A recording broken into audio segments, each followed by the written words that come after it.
This channel does not promote any violent, harmful, or illegal activities. All content provided by this channel is meant for an educational purpose only.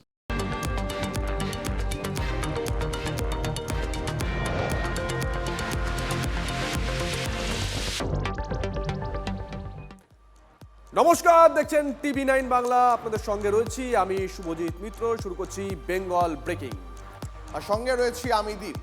দেখুন, তৃণমূলের কাছ থেকে মুখ ফিরিয়ে নিয়েছে বাংলা। নেতাদের মধ্যে কেউ নিরুদ্দেশ, আবার কেউ পাঁচিলের ওপারে চোখ রেখেছেন।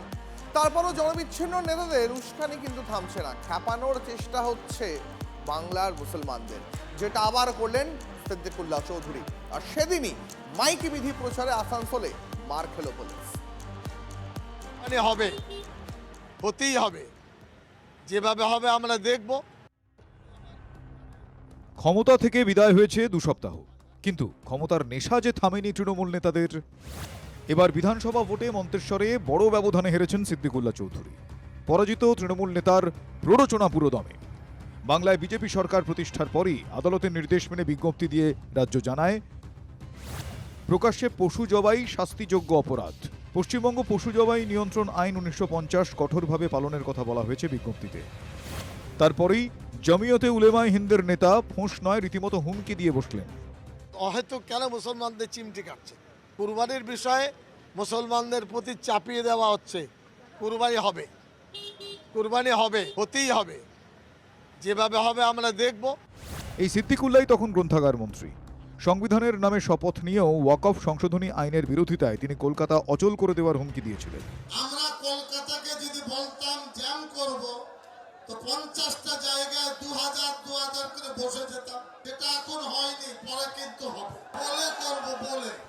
মুসলিমদের সংখ্যার জোর বুঝিয়ে যেভাবে তৃণমূল নেতা তথা জমিয়তে উলেমায়ে হিন্দের পদাধিকারী লোক খেপাচ্ছেন, তাতে অনেকেরই প্রশ্ন, মুসলমানদের পরবের আগে তিনি কি গভীর ষড়যন্ত্রের উস্কানি দিচ্ছেন?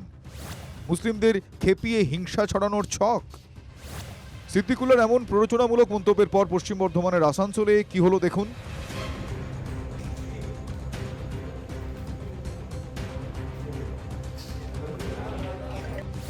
মসজিদে মাইক বিধির ব্যবহার এবং সরকারি বিধিনিষেধ নিয়ে বার্তা দিতে গিয়েছিলেন পুলিশ কর্মীরা।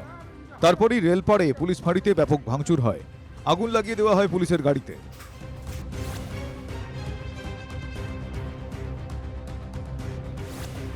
সিদ্দিকুল্লাহর পথে হুমকি হুঁশিয়ারি সুরে হুমায়ুন কবিরও। যে সার্টিফিকেটের কথা বলা হচ্ছে, কোন প্রধানের কোন মিউনিসিপ্যালিটির এই সমস্ত সার্টিফিকেট দেওয়ার কোনো রাইট নেই। আমি চ্যালেঞ্জ করছি। বদলের বাংলায় মুখ্যমন্ত্রী স্পষ্ট করে দিয়েছেন, গুন্ডামি করলে হাতকড়া পড়বে, উস্কানি দিলে ফল ভালো হবে না। तोड़फोड़ करने वाला का खिलाफ तो पुलिस कस्टडी, रिमांड, इंटरोगेशन वो तो होगा ही होगा। पुलिस इंजर्ड होगा तो छोड़ने वाला हम लोग नहीं है। পলিউশন লেভেল যেটা অ্যালাউড, তার উপরে আপনি মাইক বাজাতে পারবেন না। এখন কিন্তু পুলিশকে সেই হিসেবে আমরা ছোট জগন্নাথ হয়ে থাকতে দেব না। সবার জন্য যেটা নিয়ম, সবার জন্যই লাগু হবে। প্রাক্তন গ্রন্থাগার মন্ত্রীর এমন বচন শুনে অনেকেই বলছেন, সিদ্দিকুল্লাহর দলনেত্রী বিশেষ একটি সম্প্রদায়কে ঘাঁটান না, লাথি খেতেও রাজি থাকেন। রাজ্যের সচিবালয়ে বসে সংখ্যালঘুদের নিয়ে গুরু অঙ্কের ভয় দেখান। ঈদের আগে পশু জবাই নিয়ে আদালতের নির্দেশ কার্যকর করেছে বিজেপি সরকার। সেটা 1950 সালের আইন। এতদিন যেটা তথাকথিত ধর্মনিরপেক্ষ দলগুলি করেনি। মুসলিমদের উত্তেজিত করতে গিয়ে নিজেরাই ফিনিশ হয়ে যাবেন না তো সিদ্দিকুল্লাহরা? সৌরভ গুহ, চন্দ্রশেখর চট্টোপাধ্যায়ের রিপোর্ট, TV9 বাংলা। রাজ্যের আইন শৃঙ্খলাকে রাজনীতি মুক্ত করতে বড় পদক্ষেপ মুখ্যমন্ত্রী মমতা বন্দ্যোপাধ্যায়ের আমলে তৈরি পুলিশ ওয়েলফেয়ার বোর্ড ভেঙে দিলেন শুভেন্দু অধিকারী।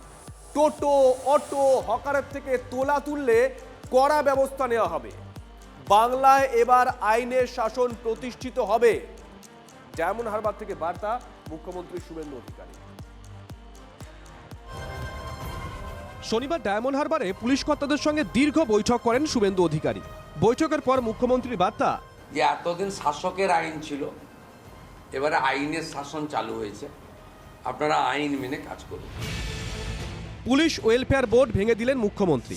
2011 সালে তৃণমূল রাজ্যে ক্ষমতা আসার পরের বছর এই পুলিশ ওয়েলফেয়ার বোর্ড তৈরি করেন তৎকালীন মুখ্যমন্ত্রী মমতা বন্দ্যোপাধ্যায়। পুলিশ এবং পুলিশ পরিবারের স্বাস্থ্য পরিষেবা, অবসরকালীন সুবিধা দেওয়া ছিল এই বোর্ড তৈরির উদ্দেশ্য।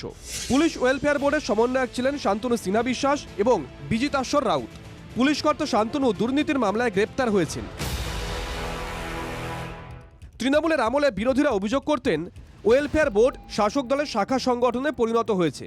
এদিন সেই একই কথা বললেন মুখ্যমন্ত্রী শুভেন্দু অধিকারীও। আমরা আজকে পুলিশ ওয়েলফেয়ার বোর্ডকে ভেঙে দিলাম। যেভাবে এটা একটা রাজনৈতিক দলের শাখা সংগঠনে একটা টুলসে পরিণত হয়ে গিয়েছিল, সেটা বাদ দিয়ে নতুন কিছু 3 মাসের মধ্যে করব। মুখ্যমন্ত্রীর বক্তব্য, রাজ্যের পুলিশ যথেষ্ট পারদর্শী, কিন্তু তাদের কাজে ব্যবহার করা হয়নি। শুভেন্দুর হুঁশিয়ারি, তোলাবাজির অভিযোগ পেলে কড়া পদক্ষেপ করা হবে। থেকে অটো, টোটো, হকার এদের কাছ থেকে কোনো তোলা, সিন্ডিকেট কেউ তুলবেন না। কোনো অবৈধ টোল, হকারদের কাছে কালেকশন, সাফাই কালেকশন ইত্যাদি বৈধ রসিদ ছাড়া কেউ তুলবেন না। ভোটের 5 দিন আগে ফলতায় মহাধামাকা। মধ্যরাতে পুলিশের জালে জাহাঙ্গীর খানের ডানহাত সৈদুল। আগামী 21শে মে ফলতা বিধানসভা কেন্দ্রে পুনর্নির্বাচন। তার আগে শুক্রবার রাতে ফলতায় রাজনৈতিক আলোড়ন তৈরি হয়।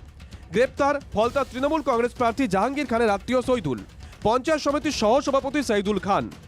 জাহাঙ্গীর তৃণমূল প্রার্থী হওয়ার পর থেকে বিজেপি কর্মীদের হুমকি দেওয়ার অভিযোগ, খুনের চেষ্টা, এলাকায় হিংসা ছড়ানোর মতন একাধিক গুরুতর অভিযোগ সৈদুলের বিরুদ্ধে। সৈদুলের বিরুদ্ধে জোড়া অভিযোগ দায়ের। ক্যানিংয়ে গ্রেপ্তার তৃণমূল বিধায়কের দাদা। ভোটের পর বিজেপির বিজয় উৎসব চলাকালীন এক বিজেপি কর্মীকে গুলি করার অভিযোগ ওঠে তৃণমূলের বিরুদ্ধে। হামলার ঘটনায় ক্যানিং পশ্চিমের বিধায়ক পরেশুরাম দাসের দাদা উত্তম দাসের বিরুদ্ধে মদতের অভিযোগ ওঠে।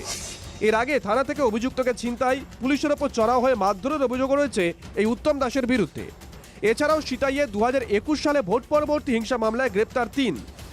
Bureau report, TV9 Bangla. হারের জ্বালায় যেন হিতাহিত জ্ঞান শূন্য তৃণমূল কংগ্রেসের মুখে এখন শুধুই প্রতিহিংসা রাজনীতির অভিযোগ। 4 তারিখের পর নাকি দিকে দিকে আক্রান্ত হচ্ছে তৃণমূল, কিন্তু বাস্তব ছবিটা কি বলুন তো? এই সমস্ত অভিযোগের সত্যতা জানতে অন্তর্তদন্তে TV9 বাংলা দেখুন আমাদের এক্সক্লুসিভ রিপোর্ট।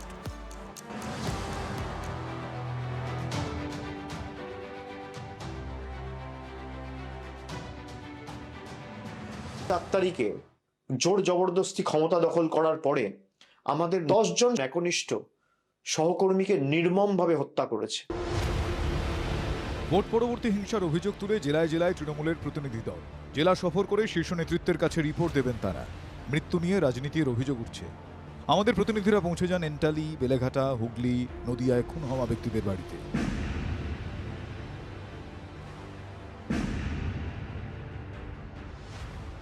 অভিষেক বন্দ্যোপাধ্যায় তিনি যেটা দাবি করেছেন যে 4 মে রাজ্যে বিধানসভা নির্বাচনের ফল ঘোষণার পর 10 জন তৃণমূল কংগ্রেস কর্মী তারা ভোট পরবর্তী হিংসার বলি হয়েছেন, আর সেই তালিকাতে রয়েছে এই তাপস নস্করের নামও।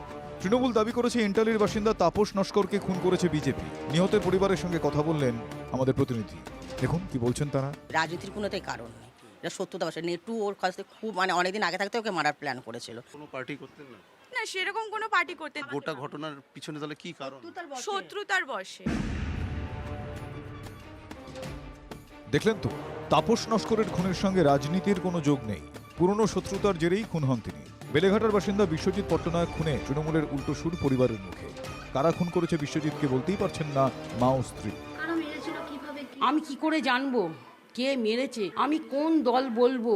4 তারিখে হলো হয়ে কে তারা অনেকেই রং পাল্টিয়ে ফেলছে। কে মেরেছে আমি তাও জানি না। আমি চাই যারা মেরেছে তাদেরকে খুঁজে যেন শাস্তি দেওয়া হয়। চাকদার বাসিন্দা তপন শিকদারের মৃত্যু নিয়ে রাজনীতির তৃণমূলের। বিবাদের জেরে খুনের ঘটনাকে রাজনীতির রং লাগাতে চাইছে মমতার দল। নিহত তপনের বাড়ির লোকজনই ফাঁস করলেন তৃণমূলের মিথ্যাচার। TV9 বাংলার অন্তর্তদন্তে কুৎসার কাণ্ডারীদের পর্দাফাঁস। রাজনীতি কোনো কারণ না, রাজনীতির কারণ ছিল না। রাজনীতি করতো অনেক আগে, 1 বছর আগে করতো, এখন তারপর 1 বছর ধরে শরীর খারাপ ছিল, তারপর আর করেনি। হুগলির পোলবার তৃণমূল কর্মী খুনে যোগ নেই রাজনীতির। পুরনো শত্রুতার জেরেই খুন হয়েছেন সোমনাথ ভট্টাচার্য। তৃণমূলের তোলা অভিযোগ উড়িয়ে দাবি হুগলি গ্রামীণ জেলার পুলিশ সুপার কুমার সানিরাজের।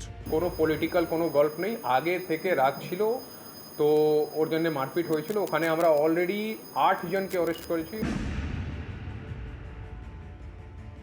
গোঘাটে দলীয় কর্মী খুনে রাজনীতির রং দিতে মরিয়া তৃণমূল কংগ্রেস। নিহতের পরিবারের দাবি খুনি কারা তাদের জানা নেই। মদ্যপান করিয়ে ঠান্ডা মাথায় খুন করেছে। আমরা তো চোখে দেখিনি কাউকে। কোনো মৃত্যুর উপরে দাঁড়িয়ে সেটা শিক্ষা ভারতীয় জনতা পার্টির নেই। পুলিশ প্রশাসন সেটা তদন্ত করছে, আইন আইনের পথে চলবে। 2021-এর বিধানসভা ভোটের পর মাত্র 27 দিনে 56 জন বিজেপি কর্মী রাজনৈতিক হিংসায় খুন হয়েছেন। প্রশ্ন উঠছে, সেই সময় বিজেপির তোলা অভিযোগের ভিত্তিতে কি ব্যবস্থা নিয়েছিল তৃণমূল সরকার? আজ তৃণমূলের মুখে যে ভোট হিংসার কথা শোনা যাচ্ছে, তারা যে অভিযোগ তুলছে, বাস্তবে সেই সব অভিযোগই ভুয়ো।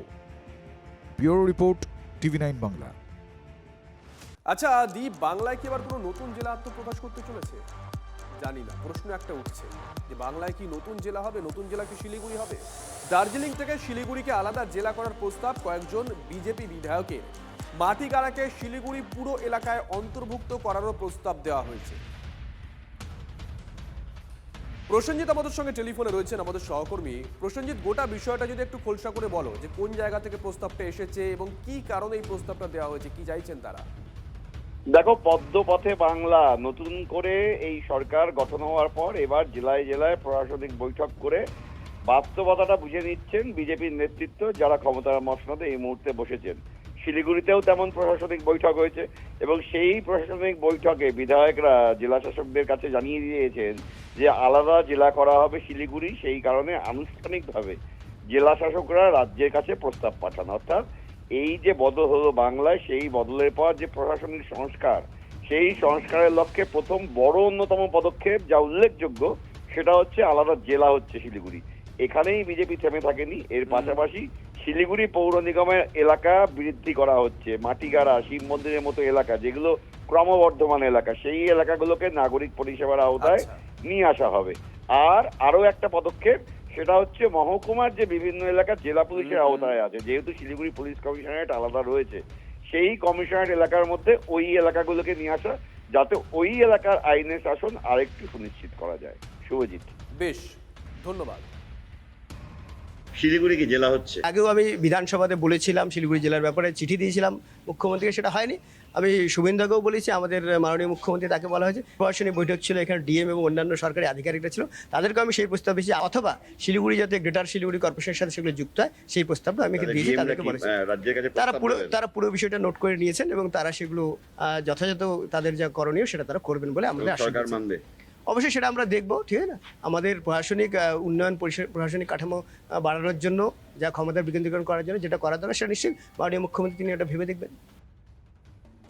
তৃণমূল জমানায় উত্তরবঙ্গে অনিয়মের অভিযোগ, এবার তদন্তের নির্দেশ উত্তরবঙ্গ উন্নয়ন মন্ত্রী নিশীথ প্রামাণিকের। সরকারি একাধিক প্রকল্পের টাকা নয়ছয় করা হয়েছে এমনটাই অভিযোগ, আর সেই অভিযোগ পেয়েই এবার তদন্তের নির্দেশ দিলেন মন্ত্রী। 1.5 কোটিতে কোচবিহারের রবীন্দ্র ভবন তৈরি করে 8 কোটি টাকা দেখানোর অভিযোগ উঠছে। এটা আর্থিক অনিয়ম, এর ফাইল খুলবে, তদন্ত হবে। উত্তরকন্যায় পা রেখেই বড় পদক্ষেপের ঘোষণা করলেন উত্তরবঙ্গ উন্নয়ন মন্ত্রী নিশীথ প্রামাণিক।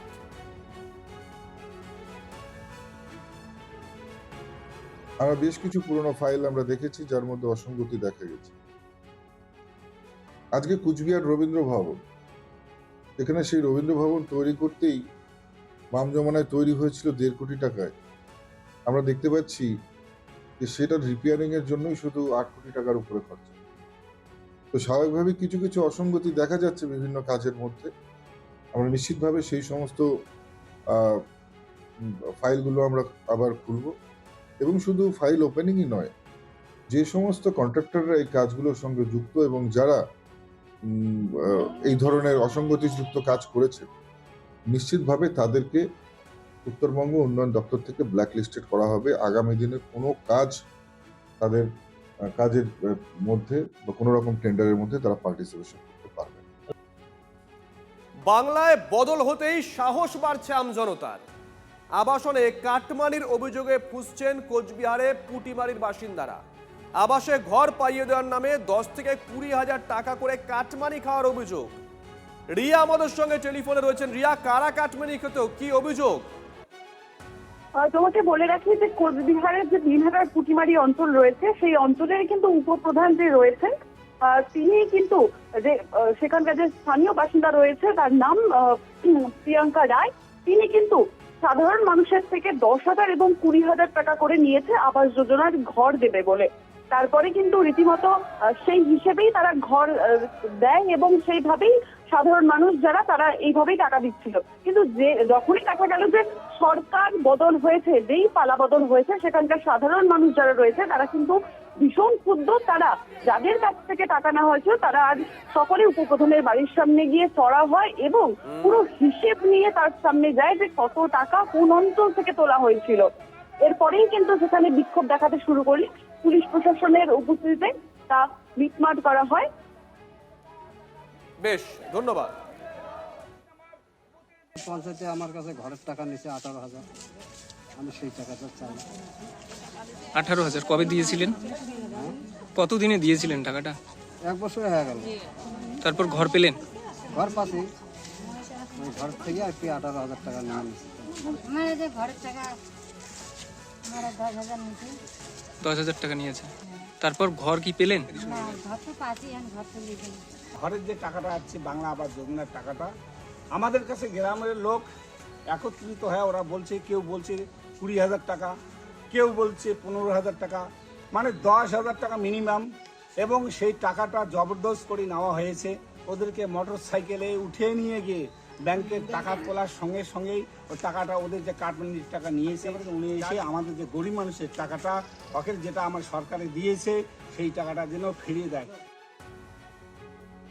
ফলতায় প্রচারে গিয়ে নাম না করে অভিষেকের সম্পত্তি নিয়ে খোঁচা দিলেন মুখ্যমন্ত্রী। কলকাতা থেকে আমতলা, কোথায় কত সম্পত্তি ডায়মন্ড হারবারের সাংসদদের, খতিয়ান পেশ শুভেন্দু অধিকারী। মাননীয় ভাইপো বাবু, কালকে প্রপার্টির লিস্ট আনলাম কলকাতা কর্পোরেশন থেকে। আপনার লিপস এন্ড বাউন্স 24টা প্রপার্টি কলকাতায়, আমতলায় প্রাসাদের মতো অফিস,